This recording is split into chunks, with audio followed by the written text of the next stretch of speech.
and welcome. This is a Billified bite, and I really appreciate you checking them out. We're going to try to get a few more of these. It's me, my fork, my plant, my lamp that I didn't turn on because it was making me glow. You ever get a message? Yeah, we all get messages, but I mean, you ever get a message from someone who says, "Hey man, big fan. Also, you sound kind of dumb." Yeah, I got one of those. And here's the funny thing. The person's not completely wrong. I'm going to admit that. It's just not in the way that you're thinking. I think that a lot of times we say things on the radio. We're talking about high prices, right? And this guy texts, and he says he's a fan, and he's also one of my biggest critics. Like, he puts both those in there. Okay. So then he proceeds to basically ask if I've ever heard the news.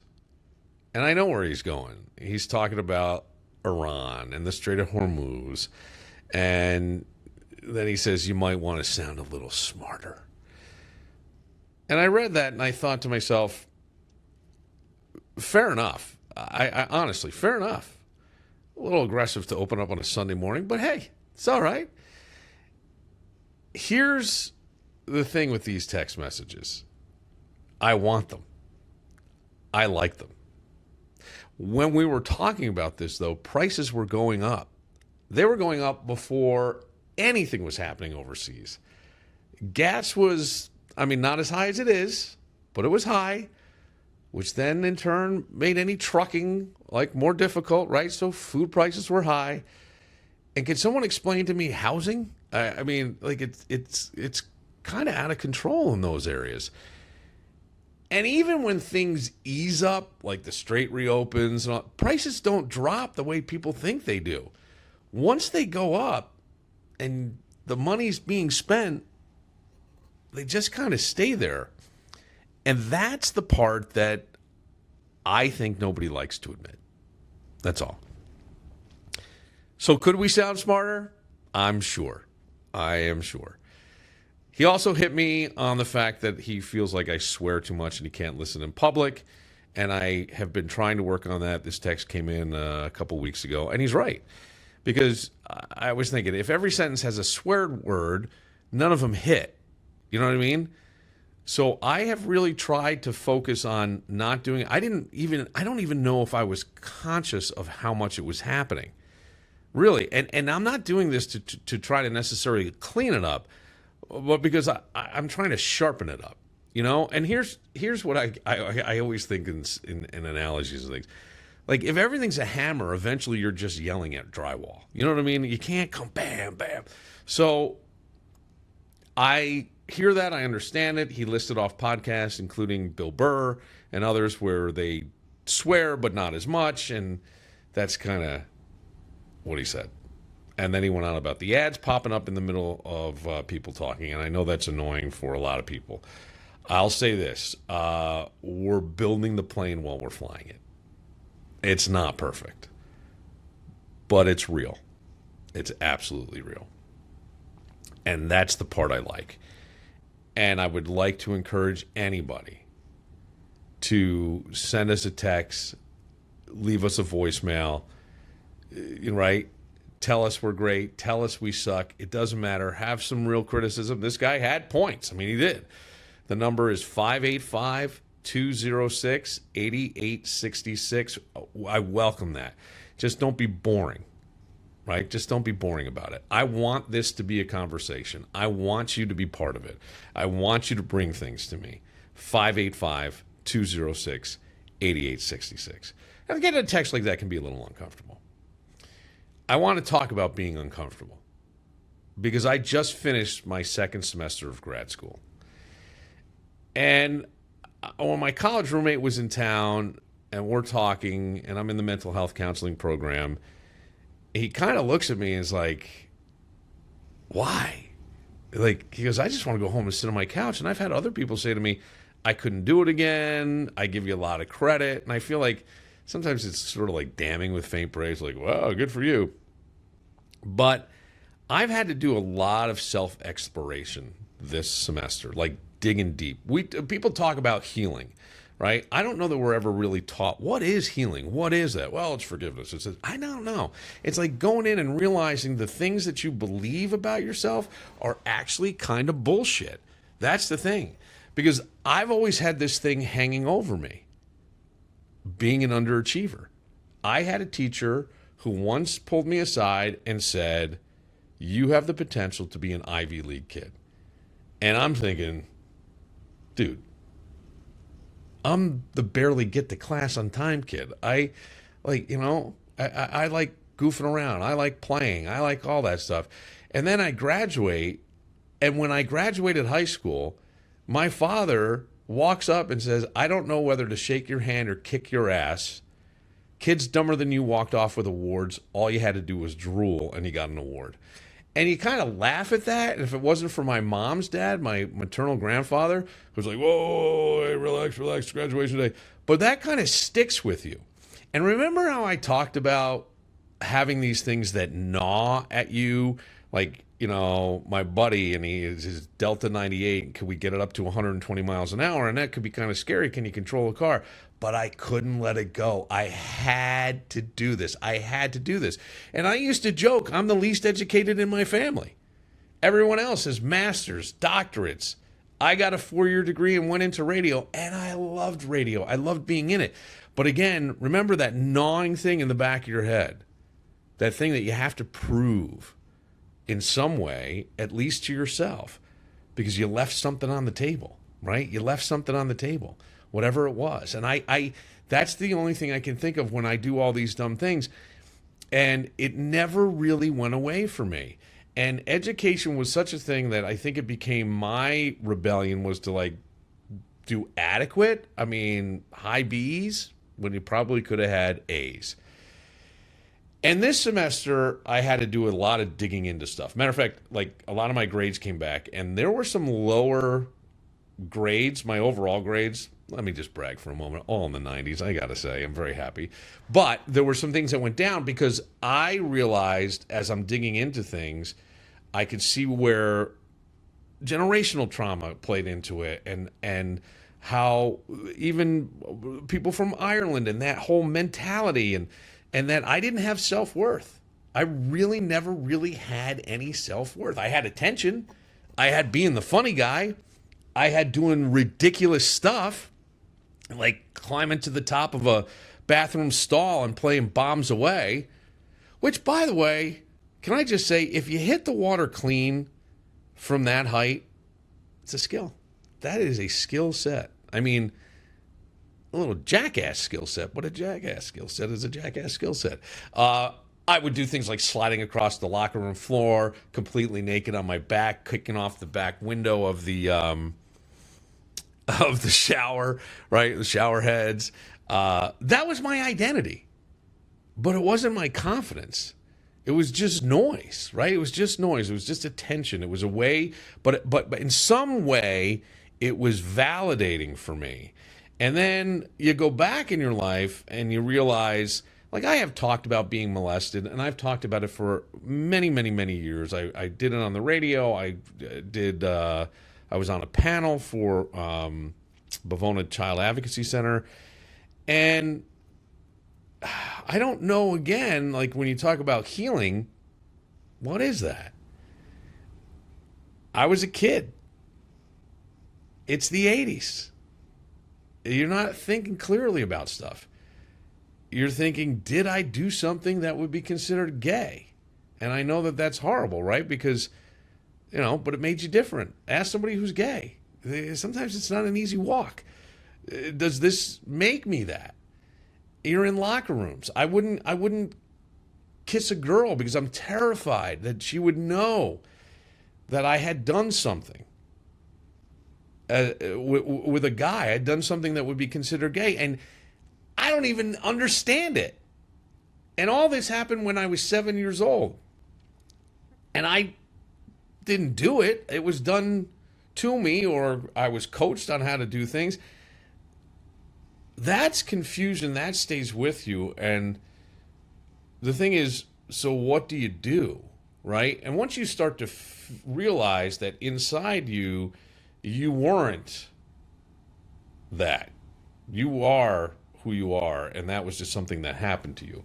It doesn't. You're not a victim. You don't have to be that. But what it does to you though is you start chasing validation, right? For me, it was sports and attention. Later, it was radio, right? That was great validation. I would work hard to do something funny.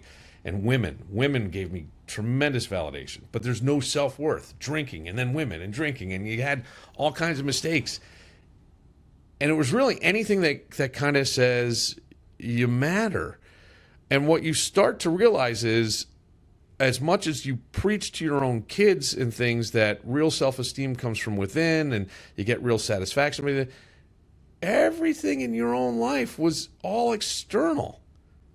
It wasn't internal. So when it's gone, you got nothing.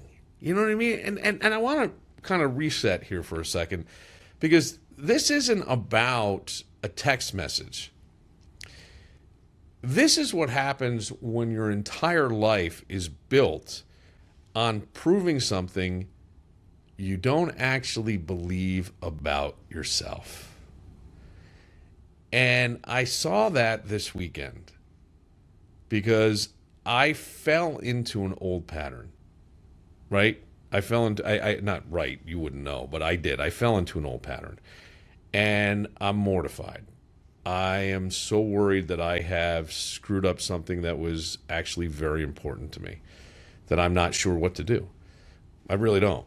You get the panic, right? Anxiety, needing instead of choosing. And it's wild because you can do all this work on yourself and still, one moment, you're right back in it, right? And if anybody who's ever known someone who's been living with an addiction or has been in addiction themselves, it is not easy.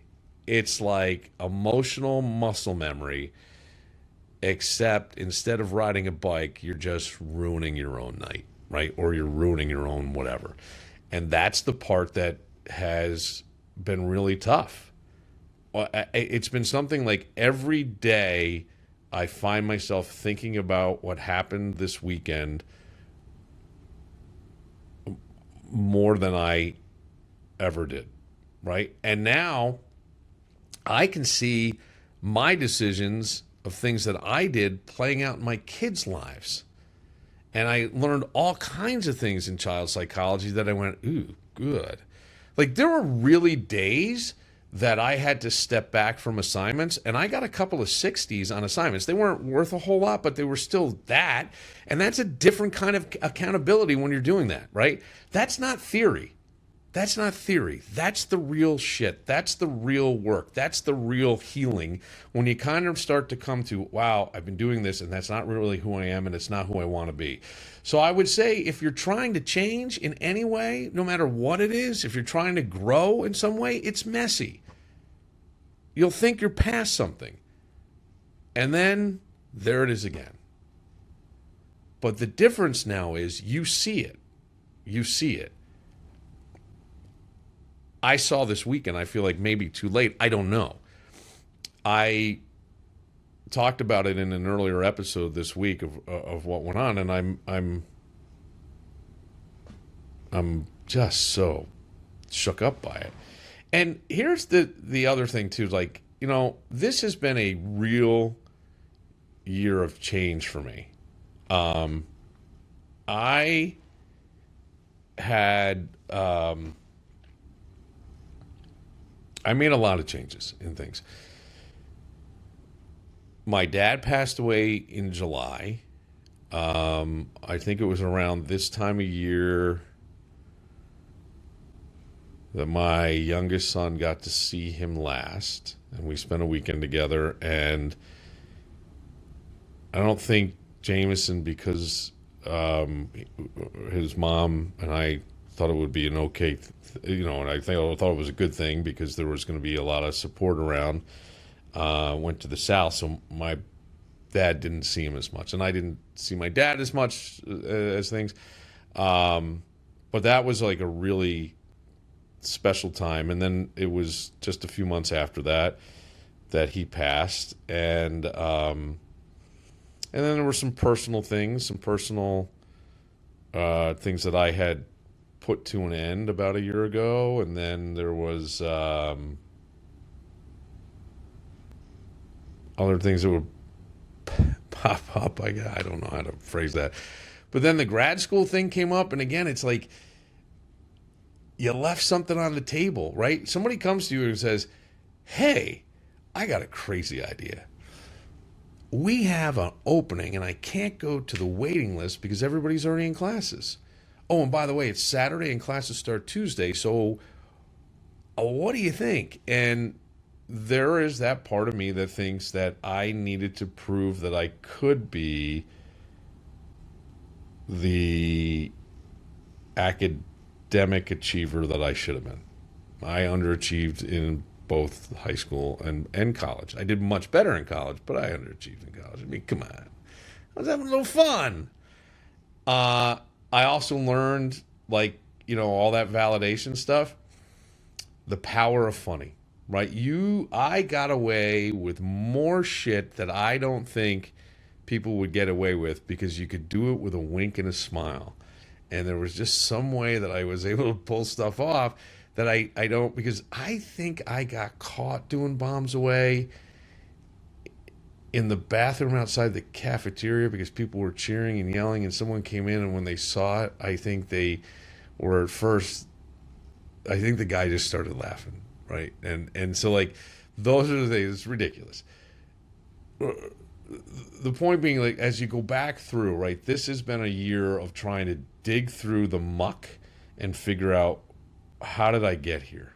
How did I become this person? Not how did I get here career-wise, that sort of thing. How did I get here as this person? Why do I have these patterns of things? How come I've been in these relationships that, you ever look at things and you go, it didn't matter who the other person was, things usually played out this way. I don't want that anymore. And I got to tell you, like, I am...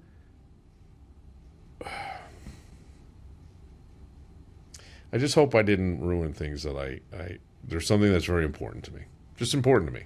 And I'd like to see, I felt like it was going in a great way. And then I think I mishandled something and then tried to overcorrect. And it's just like racing the car, man. Don't overcorrect too hard or you're going right into the wall. And I went right into the wall. That's the way I see it. So what does all this mean, right? I mean, what I'm learning is self-worth has to come from inside. And it's something I have said before, but it can't come from a text. And it can't really come from a relationship, even though you want it. It can't come from a microphone. Because if it doesn't, you just keep chasing it in places that can't give it to you. Right? I mean, that's what we do. So, to the guy who texted 585-206-8866. 8866, yeah, 205 8866. I can't remember. I want him to know this. I hear you. I appreciate you. We're going to work on sounding smarter. But more importantly, here's what I'm working on. I'm working on becoming someone, you ready? Who doesn't need to prove it. And I hope you do the same.